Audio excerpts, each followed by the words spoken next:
Ian Machado Garry achieved his mission at UFC 292 by decisively defeating Magny and addressing a controversial pre-fight incident.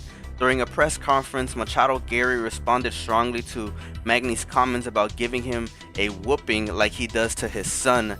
Machado Garry called out Magny for the remark and proceeded to back up his words with a dominant performance in their match. At the post-fight press conference, Machado Garry expressed his satisfactions with his victory and his strong disapproval of Magny's comments. He criticized Magny's analogy and emphasized the importance of breaking negative cycles, particularly regarding violence towards children. The tension between the fighters escalated during the match with exchanges of gestures and words. Machado's Garry victory was clear as he outclassed Magny in the striking and won all 3 rounds with a wide margin. According to the judges' scoring, he inflicted significant damage on Magny's mobility with early leg kicks. Machado Garry's hope that the defeat would prompt Magny to reconsider his life choices. Despite the intense build-up and emotions, Machado Garry maintained respect for his opponent's willingness to step into the octagon on a short notice. He appreciated the energy from the crowd and saw his victory as both easy and special. The victory not only moved him up in the rankings, but also served as a demonstration of his dominance in the UFC welterweight division. Like I've been saying previously on this channel, people can say whatever they want about Ian Garry. This dude is putting in the work to travel to all these gyms and train all across the world to receive as much, um, I guess, IQ as possible whenever he does find himself in situations where, he just needs to outclass his opponents. And there's a lot of people out there that wanted to see him lose, but again, you have to respect the fact that this kid is going to, Brazil, he's going to Thailand, he's going, pretty much everywhere and anywhere where there's good information, and he's putting all that information into his fights, which is pretty admirable, to see. Usually we see people that are MMA fighters that just want to be freaking animals and tough, and that's not exactly Ian Garry's style. He's a very different type fighter. He uses his mind more than, I guess, his animal instincts or fighter instincts, to win fights. And we saw that against Magny.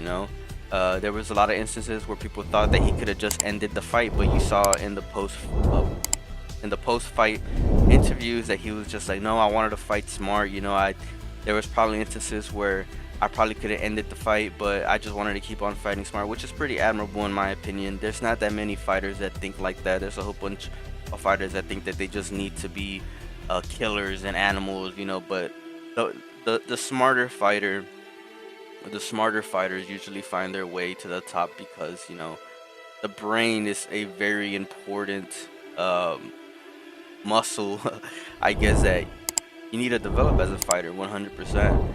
And Ian Garry is in the top rankings as a 25-year-old, top 10, which is pretty cool. Anyways, let me know what you guys think about this down in the comment section below. So after the fight between Aljamain Sterling and O'Malley, it's obvious Aljamain suffered a significant setback in the bantamweight division. He had a bad defense against Sean O'Malley. Despite being the favored fighter, Sterling aimed to entertain the crowd and avoid a lackluster performance, which I think it was a mistake. Even though the audience seemed to support his opponent more, Sterling admitted that his desire to please the fans led him astray from his strategic plan.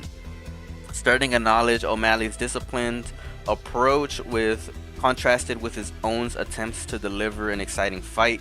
He realized that he should have had, stuck to his wrestling and grappling strengths instead of engaging in a striking battle 100%, where O'Malley excelled. Sterling made it an ill-fated lunge towards his combination, resulting in a counter right hand from O'Malley that marked the end of his title reign. Despite the crowd's negative reactions and chants against him during the fight, Sterling stated that he wasn't bothered by it at all. He believed that opting for an exciting fight rather than a safer approach was the right choice, even if it led to his loss. Following the loss, Sterling reconsidered his previous plans of moving up to the featherweight divisions. Like I said, if um, Sterling didn't prove, himself to defend his title one more time, I don't know if they were gonna let him fight Alexander Volkanovski in the featherweight division. But I digress. He expressed his desire for a rematch against Sean O'Malley, feeling that he had earned the opportunity due to his previous achievements. The defeat fueled his determination for future success and motivated him to strive the greater accomplishments. With O'Malley now the champion, Sterling aims to reclaim the title and make a lasting impact on the sport. And like I said previously on a couple of videos ago, Aljamain Sterling made a mistake. He overextended. Being a shorter fighter, he overextended against a quality counterpuncher. You know what I'm saying? Like Sean O'Malley, his whole game, right? The reason how he got to the title in the first place is by being a pretty efficient uh counterpuncher, right? He's long, he's lanky, right? He's used to just being on the outside of the striking range, and that's what got him, all the success that he's had throughout the years. It's just him being a counterpuncher. And not O'Malley, Sterling just strayed away from fighting a smart fight and gave into, the crowd, which in my opinion was a huge, huge, huge mistake and now cost him the title. Hopefully Aljamain Sterling is able to, recover from this and have another fight where he's able to fight for the title again. I think one more fight, if they don't give him an immediate rematch, I think one more fight, fighting someone in the bantamweight division can 100%, get him another title fight. He was a title holder for a little while. He defended his titles a little bit, and he beat probably the best bantamweight besides him and Henry Cejudo. So I think 100% he earned, or he has the right, to fight again for the title someday. But let me know what you guys think about that. Did Aljamain Sterling make a mistake? In my opinion, 100% he did. But let's go ahead and see what's next in the video. So quickly, I just want to talk about this topic real quick. Leading up to the fight between Sean O'Malley and Aljamain Sterling, discussions emerged among the fans, even the reigning champion, about O'Malley's potential benefits from Dana White, and they're calling it Dana White privilege. Despite having just one win on his record against a current fighter in the roster. O'Malley's rapid rise to the title contention raised eyebrows, rightfully so. Throughout O'Malley's UFC career, debates have swirled regarding his treatment relative to other fighters due to his star potential. However, these discussions took a backseat after his impressive title-winning performance. Dana White, during his post-fight press conference, took the opportunity to dismiss the notion that O'Malley received any special treatment from the UFC hierarchy, which I think is 100% cap. He justified his highlighting O'Malley's flawless championship victory and emphasized that O'Malley's high ranking wasn't determined by him but by the fans. Again, cap 100%. We've seen Dana White privilege before, right? And for him to say that doesn't exist, it's false, right? Whoever brings in the most money, whoever's bringing in the guap, is gonna get that that Dana White privilege, right? We've seen it with Conor McGregor, 100%. I think the next person to get the next Dana White privilege is Ian Garry. Everybody knows that in Dublin, the MMA scene there is freaking huge, so I think 100% the next person to get that Dana White privilege is him. But let's keep going. Ultimately, O'Malley's performance spoke volumes, proving his worth at the pinnacle of the bantamweight division. While discussing surroundings favoritism in the UFC's persist, O'Malley's victory served as a testament to his skills and determination. Look, guys, I'm just gonna make this point real quick. I've never seen Dana White upload a knockout, to every social media platform like that before.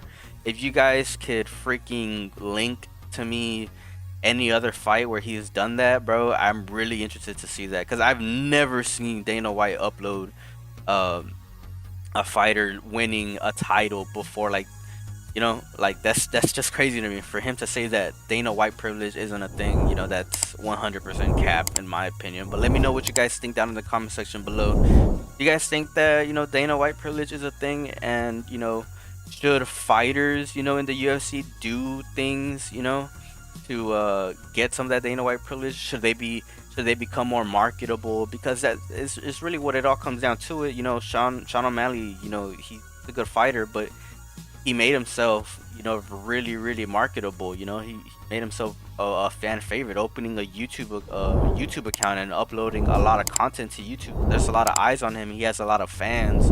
He's very marketable. You know, he's a colorful dude. So, do you guys think that other UFC fighters should do the same? Let me know down in the comment section below. But that's everything I have for you guys today. Let me know your thoughts on the comments, and I will see you guys in the next video. Peace out.